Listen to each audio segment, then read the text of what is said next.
Hey, NFL and fantasy football fans, welcome to the Atlanta Sports Unlimited Fantasy Football Show. With Tom Pollen, I'm Dave Holcomb. Got another great show for you today. It's championship weekend, championship Sunday tomorrow. Tom and I were just discussing before going live that it's our favorite day of the year, especially for the NFL calendar. Absolutely. Seems to always have the better games. So, we got the best in the AFC and the NFC, facing off against each other. It's going to be a fun weekend. And I guess that's not the case necessarily this year, but normally sometimes you get really big rivalries in these championship games, or rivalries form. Right. We could be seeing the beginning of a rivalry with Patrick Mahomes and Josh Allen. Very well could be. Statistically, they're very even teams. And Josh Allen's done a hell of a job with the Bills to get them where they are right now. I was just looking at my power rankings, my playoff power rankings that I did before the start of this thing on WordPress.com, football from A to C. So don't forget that. Gotta plug it. But I got, the number 1 was the Chiefs, 3 was the Packers, 4 was the Bills. So I did pretty well on my power rankings. And I had the Buccaneers at 7, but still. But overall, I'm feeling pretty good about the power rankings. Feeling good about the games. That Kansas City Buffalo Bills game is going to be incredible. It's going to be a shootout. It's going to be a monster. So I'm really looking forward to that one. Yeah, I'm just looking forward to the whole I've been looking forward to it all week. So And as I work with a Buffalo Bills fan, so right. On our Zoom calls, he's always got his big Bills background, behind him. So, we'll see. I happened to be on New Era shopping for New Era hats yesterday, and I saw the division championship hats that they're selling, and they had all 8 teams. And do you know the 2 teams that were sold out? Well, Buffalo's probably one of them. Yes, they got a crazy fan base. I thought of you, Chris, when I saw, Buffalo. That makes sense. The Buffalo Bills have sold out of their 2020 AFC East division champion hats at New Era, and the other one was the Washington football team was sold out. Really? That's a surprise. That's interesting. We got Chris here. Chris, did you buy one of those hats? No, I was going to tell you, the day after Sunday, I went to the grocery store and people already had shirts. Like, I'm walking through the grocery store and I see AFC champion shirts. I said, the game ended last night. But I said, y'all got these out. I mean, I imagine that the teams have some made, just ready, just in case. But just the level and volume of how many I saw, I was so surprised. I said, wow, they really were banking on this win. Yeah. And what was interesting about the game was, and I know you all talked about it last Saturday, but people were expecting it to be close. I mean, it wasn't a blowout game necessarily, but I mean, what was it, 17-3, I believe? Yeah. Was it finished? Yeah. Buffalo's defense came to play last week. They played the best they have all season. Hey, look, it's 25 years of hard labor. That's what got them spurred for the moment. So. Yeah. Yeah, that's a good point bringing that up, Chris, because I was really impressed with the Bills' defense. It was so was I. We said they had to be a lot better because they weren't that great against the Colts. The Colts made a lot of self-inflicted wounds. They had made a lot of mistakes themselves. Buffalo was top. It was like the Ravens got 3 straight runs right off the bat at the beginning of the game, 10-yard runs, moving to field goal range. Their Hall of Fame kicker missed the field goal, and then that was it. That was the end of their offense. Yeah, that was pretty much it. Right. Of course, it. As I say, against that running attack, normally you would say no. There's nobody's really shutting it down. I mean, they even kept Lamar Jackson in the backfield, so you can't beat that. When you're the Ravens, they just don't have the passing game to compensate if you're keeping them, locked up in the backfield. And obviously the pick six was a huge play. I mean, that was a potential 14-point swing. The fourth quarter is much different, even if Lamar Jackson doesn't play. If the Ravens just settle for a field goal there, it's 10-6, and you're in the game with your, I guess, fourth string quarterback because your other two backups are out if you're the Ravens. But Jackson throws the pick six, and the game's over. Yep. Yeah. So, but that was kind of the Bills' defense of the last couple of years, where they were kind of waiting on their offense, but they had a real, playoff caliber defense. They had a defense capable of going deep, and that's kind of why I really didn't give them much. I didn't think much of them earlier in the season because their defense wasn't playing as strong as they had. But we saw the emergence of Josh Allen this year, and that's all they've needed. It's going to be a whole different thing this week, though, trying to cut down the Chiefs. I don't think. Well, the Buffalo Bills. I pointed this out before. If you can run against the Chiefs, you can beat the Chiefs. But the Buffalo Bills do not run. Yeah. They do not run. They know they cannot run. So that's the problem. All travels on Josh Allen's arm. So, which is going to make it a shootout because you're facing a team with, Tyreek Hill, Travis Kelce. Which is going to be, huh? Yeah, Travis Kelce. Right. I mean, it's going to be hard enough to try and keep up with them. Of course, Diggs has been the best receiver in the AFC this year as far as reception. So, they do have weapons of their own. And Andrew's a tight end. So it's going to be a wild game. As far as picks for that game, I got a couple of things that. Is it all right? Can I reset us before we dive into your picks? Sure, no problem. Yeah. I wanted to just give a shout out to our Twitter handles. Follow Tom at TJ Pollen, myself at DM Holcomb. We're diving into, as Tom said, we're going to dive real soon into his picks. We also have a daily fantasy lineup for tomorrow. And we have trivia, and we have some head coaching hires to get into as well. We're going to look at that more from a fantasy perspective this week.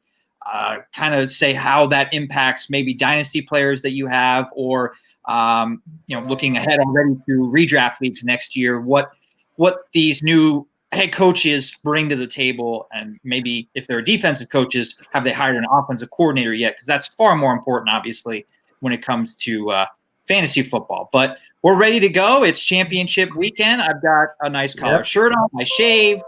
And I'm wearing I'm sorry, Atlanta fans, I'm wearing my Milwaukee Braves hat today, but I'm wearing that in honor of Hank Aaron, who played a majority of his career in Milwaukee. Yes, he did. And just devastated yesterday. One of my favorites growing up, one of the greats. Underappreciated because he didn't do a lot of things. He wasn't basically he didn't dominate any particular category, but he did everything well. I mean, he was great at everything. He was a very good right fielder. People don't give him credit for that. He never hit 50 home runs in the season. Yeah, but incredible stat that he hit 750 home runs and he didn't have 50 in a season.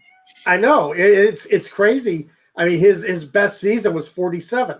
So it's just amazing that he put up the numbers that he did. Well, heading into the 1970s, as we ticked over, the decade, I actually thought Willie Mays was gonna reach Ruth first before Hank Aaron, but Mays' career kind of went on a downswing real quick, and Aaron kept going. So it was just an amazing thing to see that Hammer and Hank, kept going, overcame a lot of a lot of, broke through a lot of racial barriers. He got a lot of hate mail, got a lot of death threats when he was approaching Root's record.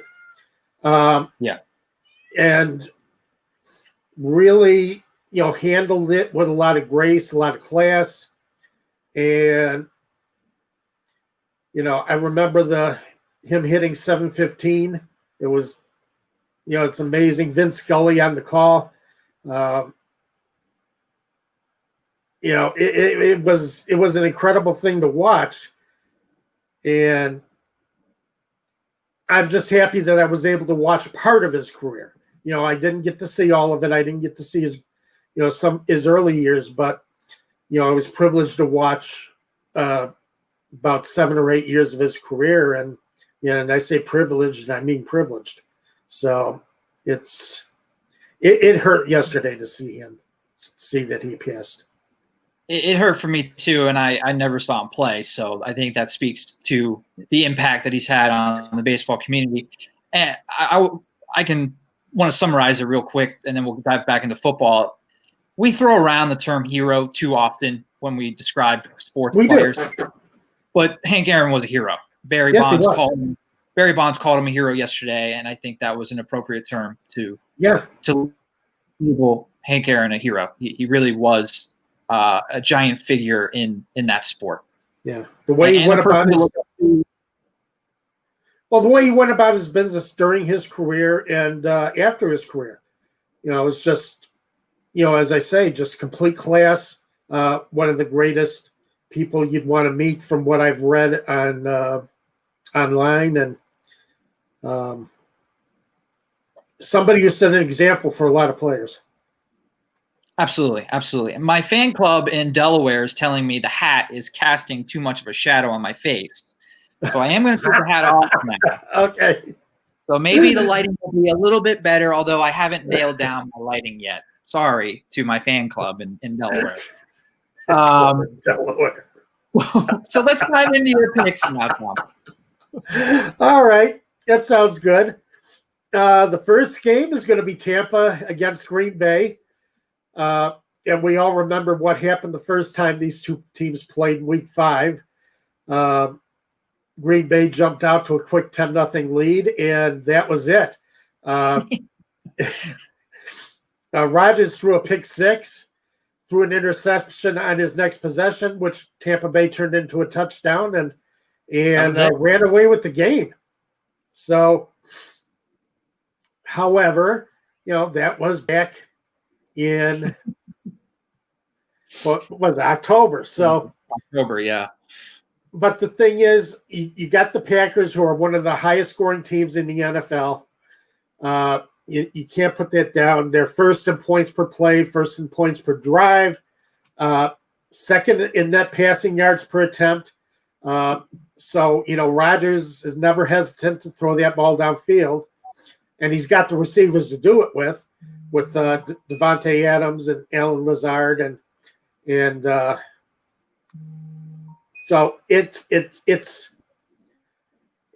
led the league in passer rating. He had a career year basically for a guy at 37 years old who was great to begin with. A guy who was great to begin with, and you look at it and you say, well, he really had a career year. He busted out and did a lot of.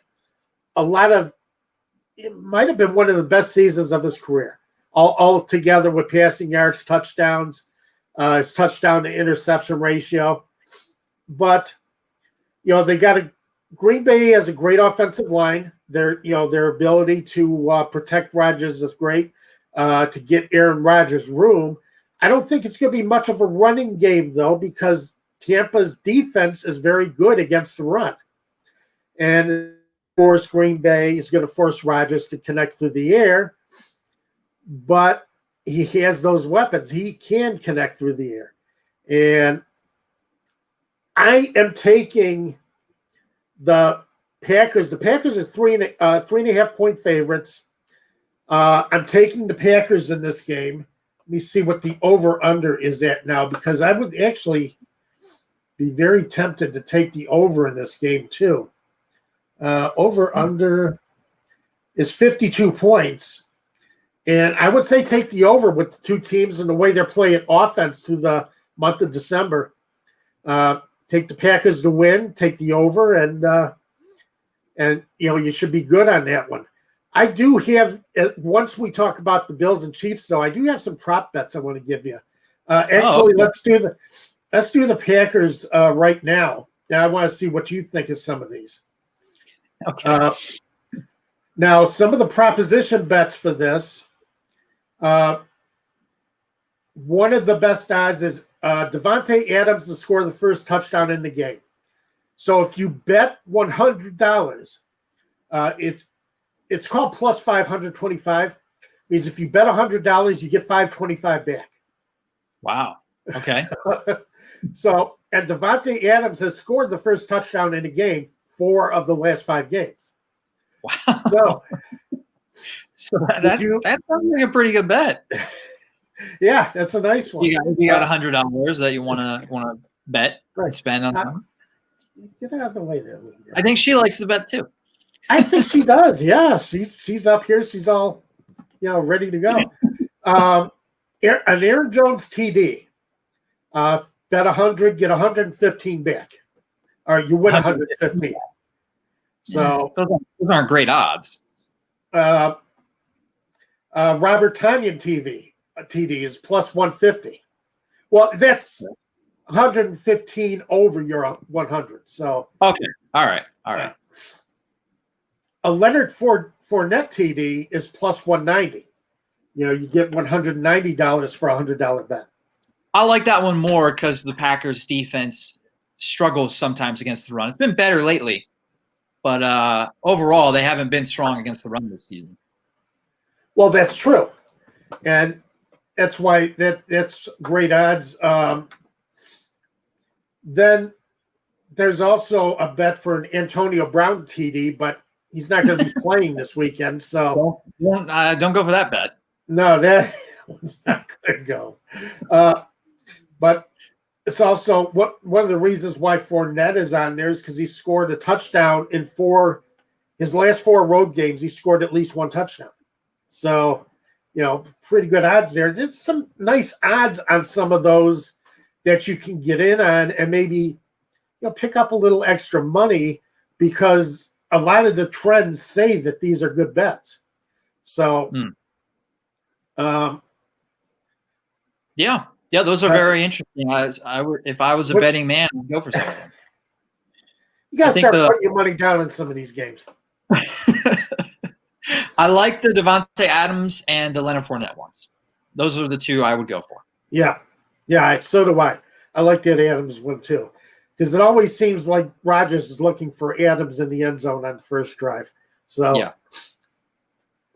As far as the Bills and Chiefs, this is going to be fun. That's going to be the second game.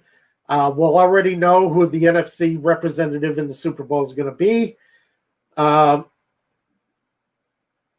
Kansas City are the champs. You got to look at them. They were the top seed in the AFC. So you can't take them lightly. But again, you can't take the Bills lightly either. This is a decent game. Josh Allen leads the league. Pat Mahomes is second, and that passing yards per attempt. You wouldn't think that. Josh Allen is better at that. Then you have passer rating. The Bills were 3rd in passer rating. The Chiefs were 4th. Wow. Yep. Defensive passer rating. The Bills' defense has only allowed an 86.9 passer rating to opponents this year. The Chiefs have allowed 89.4. So, there's some things that, play the Bills' way in this game statistically. You never want to count Pat Mahomes out in a big game. I mean, he's a big game quarterback. He's shown that. There's no doubt about it. But Josh Allen has shown this postseason that, the big moment doesn't seem to, scare him either. He enjoys getting out and playing in these big moments. Kansas City is favored by 3 points. And it stayed at about 3 points all week. It's been kind of stuck in there. I am predicting that the Bills win. Okay? Bills +3. I am taking the Bills in that game. I'm looking at a Packers-Bills Super Bowl. Now, I know a lot of people. What's that? I like that. I think if you were going to make me do these predictions, I like putting you on the spot instead of interjecting myself. Thanks. But if I was to just make a pick, who's going to win? Not against the spread, I would pick the Packers and Bills as well. Yeah, I like the way that the Bills can't run the ball, as I say, but I like the way they line up. Otherwise, and Stephon Diggs has been a hell of a weapon this year. So, and the Chiefs can be had through the air. I mean, they're good against the pass. It's going to be a tight game. I wouldn't be surprised to see the Chiefs win. Right, of course. Yeah. Set up a rematch of Super Bowl I with, Len Dawson against Bart Starr, but I know it's a little before your time too, Dave. So a little bit. I think the only surprise I would have is if there's a blowout in either of these games. And then the team that I'm not expecting to win, I guess I'll say, is Tampa Bay. But I didn't think they'd win last week either, and they forced 4 takeaways. So I think that's the key for Tampa. If I was going to have a prediction for that game, Tampa has got to. They did it the first time against Rodgers in October, but as you said, that was October. That was in balmy Florida. This game in Green Bay, can Tampa force 2 or 3 takeaways and convert those into touchdowns? That's what they did last week against the Saints. Every takeaway became a touchdown. Yeah, and that's one of the things. If the Packers fall behind, if the Buccaneers can get takeaways, get up on the Packers are not a team that comes from behind very well. Aaron Rodgers has only 1 game-winning drive and 1 fourth-quarter comeback this season. Have they been behind a lot? No, but still, no, they haven't been behind. It's not something they've done this year, though. But once you get on top of them, they're not a team that comes back very easily. So, I know they only lost 3 games, but they lost to the Colts. Colts got up on them. They lost to the Buccaneers. Buccaneers got up on them after the Packers went up 10-0. And, they lost big to the Texans. But if you can get on top of Green Bay, you can beat them. And that's about the only real chance that Tampa has this weekend, is being able to get on top of them. And Tampa is a little bit better at coming from behind. Brady has 3 game-winning drives and 3 fourth-quarter comebacks this season. So Tampa Bay's a little bit better at making up ground if they need to. So, but I don't expect them to win. No team has ever played the Super Bowl in their home stadium. That's true. That's on the line. That is on the line. Yeah. So, but I think the Packers are a better team. They're a superior team. I think so too. But again, I would say the same thing about the Saints last week. I thought the Saints were superior. They whooped the Buccaneers twice. They were the better regular season team. They really were. Not come to fruition in the playoffs.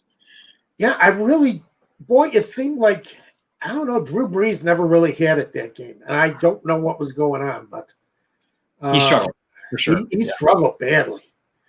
And the worst game of his career, it's probably going to be his last one he plays in. Probably. I would think that's best. Okay, here's some prop bets for that game. Okay. A Le'Veon Bell touchdown will get you $325 with a $100 bet. Out of principle, I can't go for that one. No? Okay. Cole Beasley, you can win $275 with a $100 bet.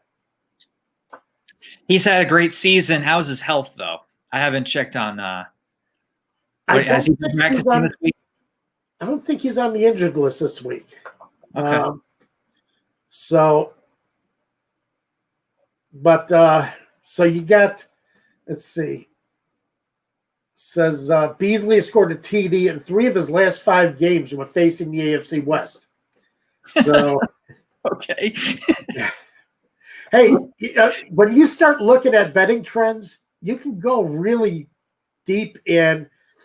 This team has won its last 4 of its last 5, covered the spread 4 of its last 5 in games after scoring 40 points against AFC South division teams. They get that deep sometimes, these trends, and they really dig deep to try and find that little advantage. And most of the time, I'm like, it really makes no difference. Yeah, what Beasley did against the Broncos and Raiders has no bearing on this game. No. So that's your prop bets for the night game. I'm surprised they don't have any quarterback props on. That I think the prop that's better for the first game. Yeah, so do I.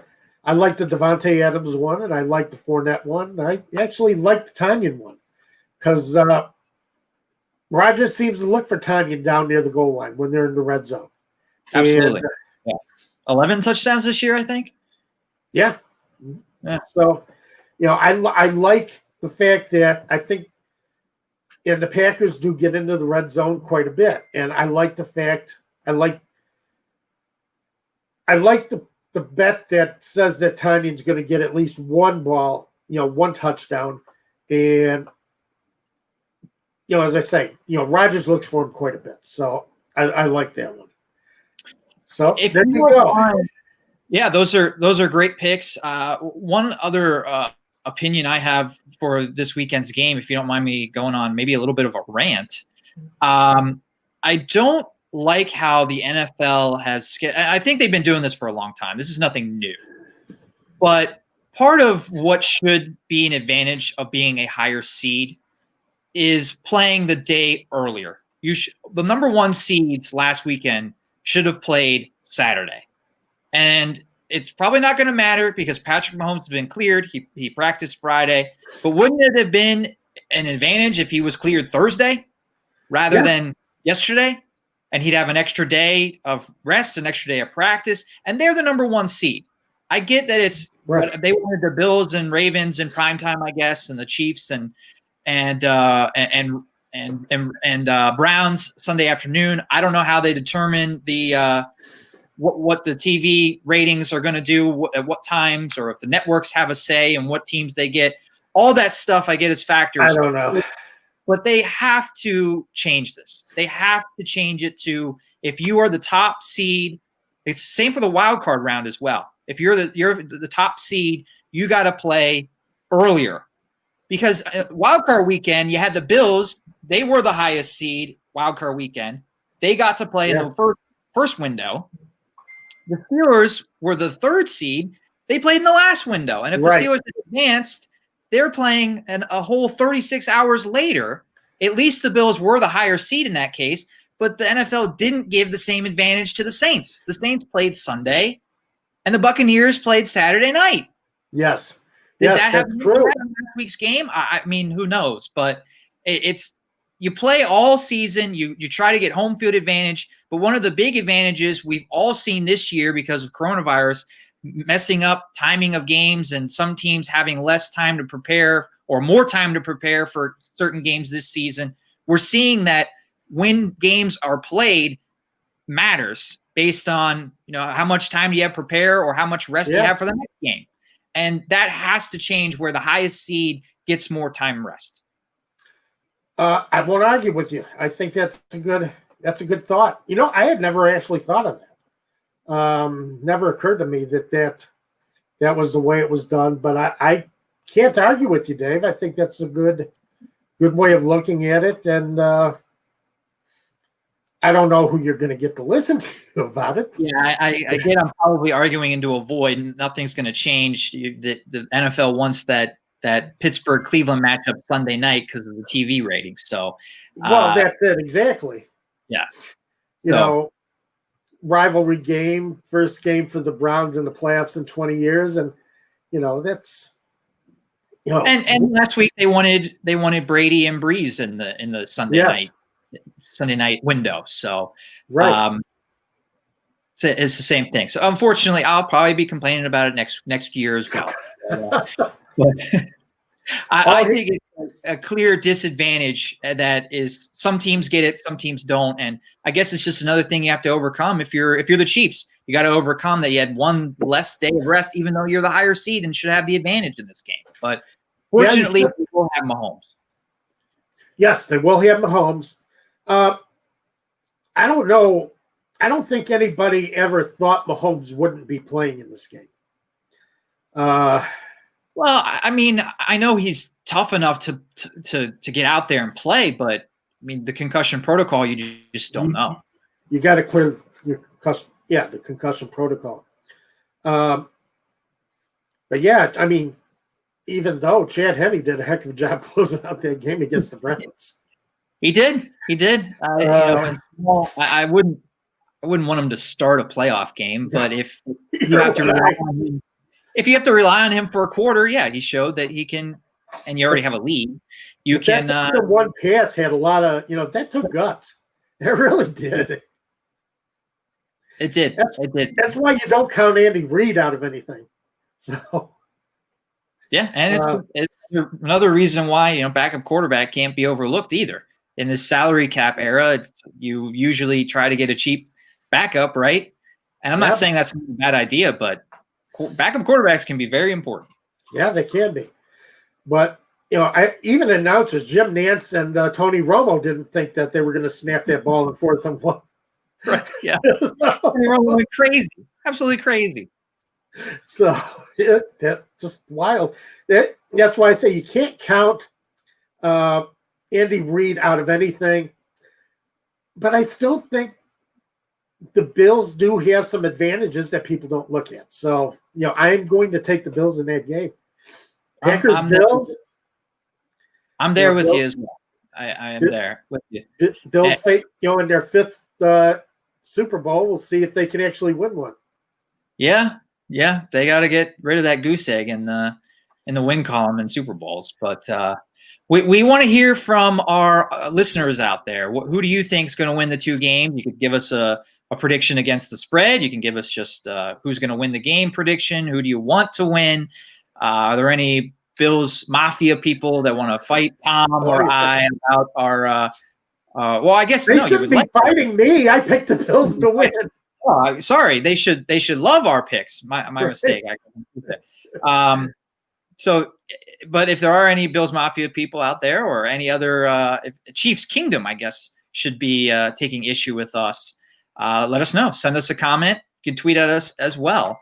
And I also want to hear from our audience on this trivia question. I'd love to see if we can get some answers from the audience as Tom tries to think of the answer as well. But we saw Philip Rivers retire. So much has been made of Drew Brees retiring, and that decision hasn't been made yet. But Philip Rivers kind of did the Tim Duncan impression, maybe, of just kind of just I don't know, just announcing, I think I'm going to retire. It's time, and not really making a big deal about it. And I really respect Hall of Fame players that do that. But so my trivia question has to do with Philip Rivers and Tom Brady, who, of course, is one of the quarterbacks who's playing on Sunday. Philip Rivers, I think we could have a discussion, but I think most people at this point are going to say he's a Hall of Fame quarterback. Are you any objections to that? Okay. I'm going to have to look at it closer. I got to take a closer look at what he brings to the table. And this is one of the reasons why you get a 5-year gap between retirement and your first year of eligibility for the Hall. So everybody can take a step back and look at his career a little bit more objectively. So I have to take a closer look. As of now, I would say yes, but I may see some things when I start looking at his career where, maybe he doesn't own up, maybe he doesn't match up. So we'll see. But as of now, I would say yes.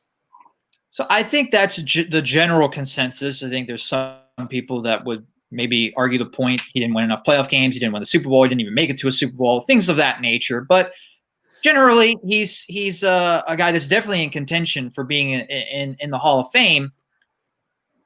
But so the trivia question: how many times did he beat Tom Brady? Ooh.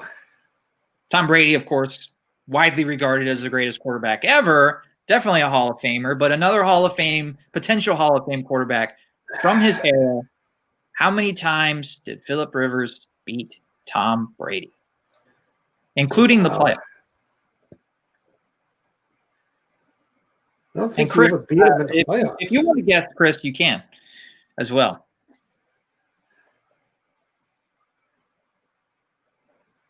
Wow, that's pretty good. I'm going to say 4. You want me to reveal the answer? Do you want to dive into our daily lineup and then come back to it? Yeah, why don't you come back to it? Let's see how that goes. We'll sit on that a little bit, let it marinate. Hopefully we get some answers from audience members. How many times did Philip Rivers beat Tom Brady? Trivia question for the week. My daily lineup, following a lot of the advice and points that you made while making your predictions, Tom, I'm going heavy Buffalo Bills with Josh Allen as my quarterback, and I got Stephon Diggs as one of my wide receivers. And the one position where I'm still kind of debating who my flex is going to be, right now I've got John Brown, but I'm tempted to go maybe with a cheaper option if Gabriel Davis ends up being active. Davis has had a really good – I guess he left last week's game and didn't have a catch. But the week before, he made some incredible catches just before halftime against the Colts. That was Gabriel Davis, right? Yeah. Yes. So I'm tempted to go cheaper there, go with Davis, and maybe reallocate that money to a different wide receiver, perhaps spend it on Devontae Adams. But that's kind of what I'll be debating over the next 24 hours. But the rest of my lineup, other than the Bills, Devontae Adams is going to be your top receiver of pretty much everybody, isn't he? Yes, he's also the most expensive. So I didn't end up getting him into my lineup. I tried to, but he's $8,000. Travis Kelce's also $8,000 this week. And I don't think any other player is even $500 within that 8,000 mark. So wow. They are really a lot more expensive than everybody else. And I didn't end up getting them into my lineup. I thought a more balanced lineup would have been better than investing it in either one of those guys. But I agree with you. And so is my little girl. Yeah. She agrees, yeah. So I got those 3 Bills, and then at running back, I went Leonard Fournette and Aaron Jones. I understand what you're saying about the Buccaneers' run defense, but is there a different running back for the Chiefs or Bills that I want? Not really. So because you don't even know if Clyde Edwards-Helaire is gonna, how effective is he gonna be? He's still injured, and that puts you on Le'Veon Bell if for. Where you're going to be hanging the Chiefs' running attack. And I would agree with you. You don't want to be going there. And Le'Veon Bell, at least according to DraftKings, is also questionable. So he's not 100%. Is he? Okay, I haven't heard that. I haven't caught up with the latest injured list. So it'd be interesting to hear that. But, yeah, that's going to be tough. You definitely don't want to go with Devin Singletary. Yeah. Le'Veon Bell was added to the injury report Thursday and missed Thursday and Friday's practice. He has an issue with his knee. He is questionable for the game. So, I didn't want to go. I guess that gets you down to Darrell Williams. And at that point, decided to sit. I stayed away from that game at running backs and went with Leonard Fournette, who I thought was an obvious choice. And Aaron Jones. Aaron Jones is the most expensive running back. He's going up against a really good run defense. It's not a great option, but it's championship Sunday. You have 4 teams that are playing. So right, you don't get too many options. Yes. I mentioned I have Stephon Diggs already at wide receiver. My other 2 wide receivers are Tyreek Hill and Chris Godwin. Godwin almost pulled in that circus touchdown last week against. Boy, he almost did, yeah. And I think Tyreek Hill showed that regardless of if it's Mahomes or Chad Henne throwing him passes, he's going to be fantasy viable this weekend. Tyreek Hill is just, it's just unfair. For somebody to have all that speed and still be able to catch the ball, that's not fair. Tyreek Hill's a great. Hill and Diggs are. I'm looking to have big games this week. So yeah, and they were well priced. Much lower than Devontae Adams. Tyreek Hill was $7,200, and I believe he was the number 2 wide receiver. So, okay. Still expensive, but $800 is a lot cheaper than Devontae Adams, and they could have similar days. That's true. Yeah, you're right. I agree with you. That sounds pretty good. Defense, who are you taking? I got the Packers. They are the most expensive defense, and I was between the Packers or Bucks because, as you said, I think the other game's going to be a shootout. I think the Buccaneers could get some takeaways, but ultimately, I think the Packers are going to roll at home. So I just I don't think Tampa's going to repeat that takeaway magic, and that meant splurging for the Packers D, even though I think they could be giving up some rushing yards this weekend. Okay, that's again. And I think they will give up some rushing yards, but the main thing is, Brady with Evans and Godwin. How are they going to play out? So, but Godwin sounds like a good choice too. Yeah, and to round out the lineup, we skipped tight end. I got Robert Tonyan there. You've talked about him a lot over the last month. Tight end, a touchdown machine, really. And I'm counting him finding the end zone again for my fantasy lineup. I think that's an excellent choice. I really do. I like that. As I said before, Rodgers loves Tonyan when he gets down into the red zone. He looks for him down there, and I think he's going to score at least 1 touchdown this game. So that's a great pick. Place kicker. No kickers. No kickers in daily fantasy. No kickers? Yeah. I'm serious. I know they segregate or discriminate. Wow. They discriminate against kickers. Well, I know anybody who had Justin Tucker last week was really. That's true. Yeah. That was a windy day in Buffalo. So. Yeah, Harrison Butker didn't do much better either. That brings up a good point about advice that I would give. Again, I'm not going to pass myself off as a daily fantasy expert, but 2 things I would say that you should look at when forming your lineup. 1, weather. Check the weather for these games. I mean, they're in cold weather. Both are going to be in cold weather places, and as we're kind of going through this lineup, you don't have many choices. So you're probably going to have somebody playing in your lineup that maybe could be a victim of bad weather. But if it's really cold in Green Bay, I would give the advantage definitely to the Packers offense. I give the advantage to Aaron Rodgers, even though Tom Brady played years in New England. I think he's gone on record saying he doesn't like the cold. So I tried to kind of stay away from Brady. I stayed away from Rob Gronkowski partly for that reason. And I think the other advice is that I would give is think about how you think the game is going to go before you fill out your lineup. Talk among yourself, as we did at the beginning of the show. This game's going to be a shootout. Okay, well, how are they going to score their points? Well, the Bills are going to throw the ball. Okay, yes. I'm going to get Josh Allen, and I'm going to get wide receivers from the Bills. and I'm going to get as many other Chiefs players as I can. How are the Packers and Buccaneers going to move the ball? Well, Tom Brady, at least in the first half last week, he kind of struggled. That was a game that was inside. This game's outside. I'm going with Leonard Fournette. That's how I formed my lineup, and I think that's how a lot of these people that win money playing daily fantasy form their lineups. Oh, I agree. I think that's great philosophy.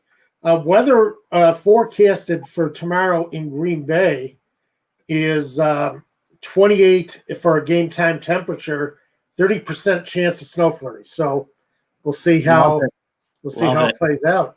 Yeah. So yeah, Mr. Brady has to play in a little bit of cold weather. Oh, man. He does. That's too bad. That's just too bad. I'm telling you. You know, these soft quarterbacks. My fan club in Delaware has texted me. I got to get them to write on the Facebook video. Right. They have the correct answer for how many times Phillip Rivers has beaten Tom Brady. Do they? It is not 4. It's not 4. Chris, you have a guess? Do we still have Chris with us? God. I stepped away for a minute. I heard my name. What's happening? You have a guess, Chris? Huh? Oh, wait, hold on. Sorry, I stepped away, but I heard my name. What's happening? What? We got Dave's trivia question. Dave, Yeah, I was wondering if you had a guess for the trivia. How many times has Phillip Rivers beaten Tom Brady in his career? Oh God, I'm not that sports savvy. Let's say, let's just give it. Let's give it 5. 5. No, 5 is incorrect. Guys, the correct answer is 0. Oh wow! Okay. Phillip Rivers never beat Tom Brady. He went 0-8 against Tom Brady. The only win that Rivers had against the Patriots was in 2008, and that was against Matt Castle. That is something. That is surprising. Surprised he didn't at least get 1 or 2. I'm telling you. And I don't want to make this about the Steelers or Ben Roethlisberger, but I just think I find that stat very interesting. It says just how dominant Tom Brady has been. But it also says a lot about maybe other quarterbacks that you want to criticize for not having a winning record against Tom Brady. And one of those would be Ben Roethlisberger. Steeler fans are like, oh, they can never beat the Patriots. They can never beat Tom Brady. It's really hard to beat Tom Brady. Yes. Drew Brees. You think Drew Brees liked having to play Tom Brady in the playoffs last week? No. Beat him twice in the regular season. Then when it mattered, Tom Brady won. So it just there. It's right. Exactly. So I find that stat incredible. 0-8 against Tom Brady in his arguably Hall of Fame career. So there you go. Yeah, he had some good Chargers teams to take on the Patriots with too. So it's not like he was playing for a team that kind of slipped out of the playoffs every year. He was playing for some good teams. So he led some good teams. Well, we got about 10 minutes left to dive into some of these head coaching hires. We talked about some of them already, but we're going to tackle them this week from a fantasy perspective. Where do you want to start? We have 6 new head coaches. Some of them have offensive coordinators. Some of them do not yet. We're still waiting on the Houston Texans to hire a head coach. That might take months. Who knows what's going on in Houston? Actually, I'm surprised because Houston just they interviewed Jim Caldwell, who I think would be a pretty good hire for them. I think would actually, kind of calm things down on the field, take some of the controversy away from the team and allow the team to play a little bit more instead of with a lot of distractions. Yeah. But they interviewed Josh McCown to be their head coach. I saw that. Yeah. No, are you thinking? He's currently on the roster. Isn't he still on their roster? Technically, I think he is, yes. He doesn't come off the roster till the league year, ticks over. I wonder how many times that's happened where a current player is being interviewed for a head coaching position. Once. Norm Van Brocklin finished his career with the Rams and started and hired on with the Philadelphia Eagles. Okay. So, well, what year was that? 1959, I believe it was. Okay. So the Texans are just going for history. They did something that hadn't been done in 61 years. That's what you're telling me? And Eric Bieniemy still sits on the sideline. So yeah. Well, we went deep into that last week, and I encourage our audience that missed last week's show, you can go back and listen to that replay, and we lay out exactly how we feel about Bieniemy not having a job, and it looks like he's not going to be hired, and that is a real travesty that we could spend the last 10 minutes venting about, but we'll try and do that. We have vented on it, and right, last week's episode, and let's see why. Yeah, one of the big hires I still think is Atlanta with Arthur Smith. Now they hired Bears passing game coordinator, let's put it this way, Dave Ragone, to be their offensive coordinator. Right. So are you looking at maybe a little bit of a comeback from Matt Ryan this year from what he did last season? Or do you think Ryan is – do you think it's the coaching or the fact – do you think Ryan has maybe slipped a little bit now? I think Ryan did slip a little bit this past season. Not the previous bad years under Dan Quinn, but I think we had three. Quinn lasted 2.5 seasons, almost 2.5 seasons after not making the playoffs. And those first 2 years, Matt Ryan was great. He was he had stats like his MVP season. Yes, but this past year he did slip. And I think the big question is that again, the report surfaced, I think, yesterday that the Falcons have not yet decided whether the future of Matt Ryan and Julio Jones. So I think they don't know what they're going to do. They don't, but the reason why I liked the Arthur Smith hire is because if Matt Ryan is there, I do think that Smith will maximize his skill set that he has at this point in his career. But in terms of fantasy value, we kind of have to see if Ryan ends up being with the Falcons to determine what the value of that offense is. And that team has to add a running back as well. I think whoever ends up being the Falcons running back is going to have an uptick in value because of what Smith was able to do in Tennessee. But I don't think that running back's on the roster. Not at the moment. No, he isn't. Okay, then let's look at the Los Angeles Chargers, who hired Brandon Staley, the top defensive coordinator out there.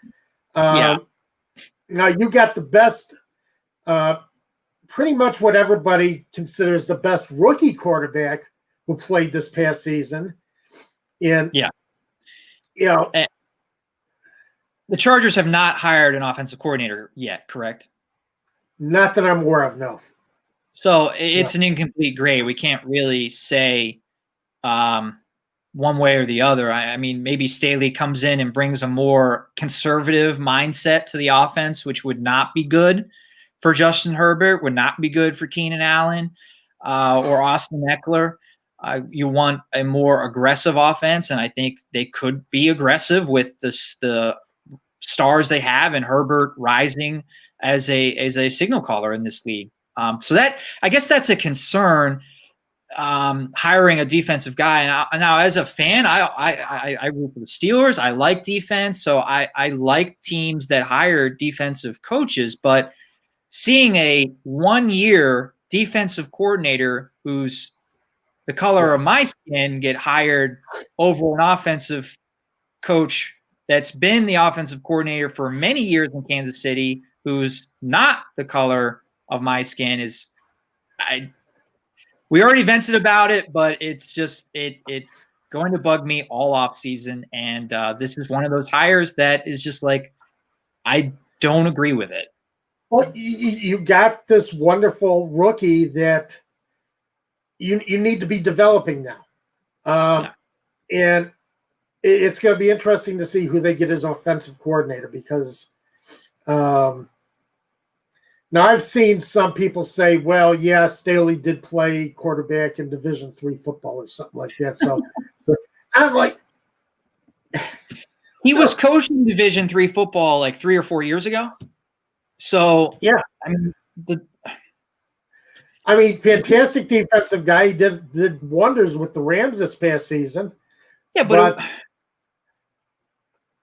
he's a Vic Fangio disciple. So he does have a lot of qualities, but he does. I mean, not a lot of experience though. Not a lot of experience. No experience. And as you said, they have the rookie quarterback to groom. They found a quarterback accidentally. It's really funny because Tyrod Taylor was supposed to be the quarterback there, but so they found their franchise quarterback by accident. He played great, and now you take Brandon Staley to be your head coach. So I don't know if you're not maxing out an offense unless they find the offensive coordinator that you're looking for. Right. Right. And for next year, I mean, if they land a big name at offensive coordinator or an up and coming young guy, which is kind of the hot thing to do at this point to get a coordinator, that'll help Herbert for next year in redraft leagues and probably the next season as well. But then that coordinator is going to leave. So the long-term value of Herbert is going to be affected because they went defense at head coach. Okay. That's interesting to look at. So you're the fantasy expert, so I take your word on these kind of things. You're the guy I look to with the fantasy stuff. Interesting hire. The Eagles hired Nick Sirianni. Offensive coordinator for the Colts. Yeah. And I've seen a couple of takes on this. One take is that Sirianni, as offensive coordinator for Frank Reich as offensive coordinator for the Eagles, got the best out of Carson Wentz so far. And, maybe the Eagles are trying to find a guy who can kind of revitalize what Carson Wentz can do. I've also seen the take where they're saying that Sirianni may not be experienced, will not be able to go up against Howie Roseman in any decisions, and he's basically someone they can control. So, I think both are true. I think both can be true, and both would be correct takes. That Sirianni is not going to have the clout to really challenge anything Howie Roseman wants to do with the roster. And the Eagles a couple weeks ago decided that we're not trading Carson Wentz. We're going to try and get as much out of him as possible because getting rid of him would just be too big of a salary cap hit or whatever the decision was. They're sticking with Wentz, and they have to do what they can to salvage Carson Wentz. So if you have Carson Wentz on your dynasty team, I think you probably like this hire. But if you're an Eagles fan, I don't really like it. You're bringing in a puppet for the coach that has to. He's a yes man. He just has to say yes to everything Roseman wants to do. And exactly. Another guy that really, he has more experience than Staley at the NFL level, but just because he's coached with Reich doesn't mean that he's going to have the same impact on Carson Wentz that Frank Reich did. Exactly. Frank Reich had a lot more experience as a quarterback's coach and offensive coordinator by the time he got to Carson Wentz. So, in a decent career. The other thing that I don't like about the Sirianni hire, and again, we can circle back to this being a double standard with Eric Bieniemy is Sirianni didn't call plays very often with the Colts. No. And that was a big concern or a big negative on the resume of Bieniemy. Oh, he doesn't call plays. Oh, he's been under the Andy Reid tree. Well, I mean, it's the same thing with Sirianni. Sirianni doesn't really call plays. That's Frank Reich's offense in Indianapolis. So exactly. I'm just going to have to shrug my shoulders at this point. I don't know anymore. Yeah, I agree with you. And some would say that, and in a way, I agree. You know, you're bringing in a head coach to organize, to get the most out of your personnel, both offense and defense. You're not necessarily looking for someone who's a genius on one side of the ball over the other, but still there's a certain minimum requirement I think you got to have. And if you've never called plays, if you really don't have any kind of a playbook, you're kind of starting off behind the edge a little bit. So, it'd be interesting to see how that goes. So yeah, for sure. That's the big question. Can he form the same relationship with Wentz that Reich did? And what's his playbook? What's his offense look like? Right.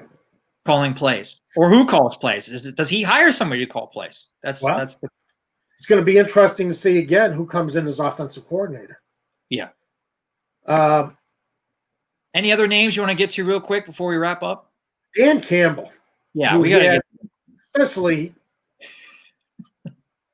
had apparently, and I didn't hear all of it, but just had a wild press conference that, and I got one quote here. He said, "We're going to kick you in the teeth, and when you punch us back, we're going to smile at you. And when you knock us down, we're going to get up. And on the way up, we're going to bite a kneecap off."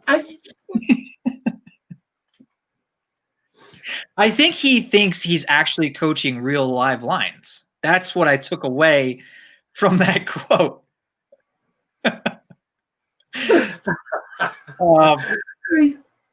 Other than that, I don't. The one takeaway I have right now from Dan Campbell, and it's probably way too early to make an assessment for fantasy purposes, but I have DeAndre Swift on my dynasty team. So I'm hoping that this, we're going to bite people's kneecaps mentality is going to mean that they're going to run the ball a lot. And maybe that'll be good for DeAndre Swift. I would assume they don't bring back Adrian Peterson. That means more touches for Swift, potentially more touches for Kerryon Johnson. And it might mean fewer passing attempts for Matt Stafford, assuming he comes back. There's been rumors that he might not. But it could mean higher efficiency if they can actually get a running game going. Stafford really hasn't had a consistent running game in his career. If they can get a consistent ground attack, then maybe Stafford there's less is more kind of thing, that he can have a more efficient passing attack. Other than that, I mean, we have to see who's the offensive coordinator and who's calling plays and a lot more. But I have heard that one of the benefits I've heard about Dan Campbell is that expect DeAndre Swift to get more carries and be more involved in the offense. And I was surprised that Matt Patricia didn't have more DeAndre Swift. I guess that's in the past. Matt Patricia kind of was lost after a little while. I know Patricia is not exactly an offensive genius, and I mean, some people wouldn't say he's even a defensive genius, but you would think I just thought Belichick disciple, defensive guy, he's going to run the ball, but that never really came to fruition. No. At least with Never did. So I think that was part of his problem. He had many problems, but part of his problem and Dan Campbell era in Detroit is certainly off to an interesting start with that press conference. Oh yeah, and that's the thing. If Stafford stays there, you're right. Stafford has not had a running game to work with. Pretty much as far back as I can remember, he's never had a running game there to work with. Yeah. They haven't had a running game since Barry Sanders retired. So it's been a while. But Swift has the talent. Yes, Swift he does. is a really good back. So that's why I'm surprised he didn't get as much opportunity last year. So, Yeah. Again, there are some positives for fantasy depending on, how he rounds out his coaching staff, but there are some positives. Yeah, and we'll dive more into this again once we get a more concrete coaching staff, and then we'll probably do it again around draft time when we get a more concrete look at what the roster is going to look like. Because if the Lions draft another running back, I don't think they will, but if they do in the first round, then that's going to impact how I feel about DeAndre Swift. So Right. A lot of this stuff is pending and to be determined. Yeah, that's true. So. The two coaches we didn't get to today, Urban Meyer and Robert Saleh, I think we can just kind of leave them for a later date. A lot of that is going to depend on who's on those rosters. Those have a lot of draft capital for both those teams, so those offenses could look a lot different, and what the coaching staff looks like as well. Yeah. I think especially for Urban Meyer, how does he fill out his coaching staff? Well, let's see how that. Can he bring in some top-notch, professional coaches, assistant coaches that have been around the league for a while that can kind of help guide him as he steps into the professional game, into the NFL? With Robert Saleh in New York, he did hire an offensive coordinator. I want to just mention that real quick. He hired Mike LaFleur. I wanted to be careful not to say Matt LaFleur because he is the head coach of the Packers. Matt LaFleur's younger brother, Mike, is the new offensive coordinator for the Jets. He has been on Kyle Shanahan's staff all the way back to his Cleveland days in 2014. He was an intern when Shanahan was the offensive coordinator in Cleveland in 2014, and then followed him to Atlanta and then San Francisco. So I kind of like that hire. I liked the Robert Saleh hire, and I like the last name, and I like the experience that he's had with Kyle Shanahan. So I like that hire. Yeah, so do I. I agree with you. It's going to be interesting because they've also committed to Sam Darnold. So, do you believe that? Do you really think that? Like, if they're not going to take Justin Fields? Well, they said they're committed to Sam Darnold, but I've heard coaches say they're committed to somebody before, and I guess I can't ask you that complex question as we're trying to get out of the show. We're trying to wrap up here, but maybe that'll be something we can talk about next week. Exactly, because I think it's going to be an interesting choice. Do you keep trying him as your quarterback of the future, or or have you taken him as far as he can go? That's going to be interesting to see. Well, that does it for this week's edition of the Fantasy Football Show on Atlanta Sports Unlimited. We're on Facebook, we're on YouTube, we're on Twitter as well. Follow us, our individual accounts at TJ Pollin, Pollin, at DM Holcomb, and send us a comment during the weeks if you want to get a comment on the show, or if you want us to talk about a certain topic, send us that during the week, and we'll get on next Saturday. But enjoy Championship Sunday. Seriously, it's one of the best days of the year. Have a great weekend, everybody, and good luck with your bets and daily fantasy lineup as well. Yep, everybody have a great week. This is going to be fun.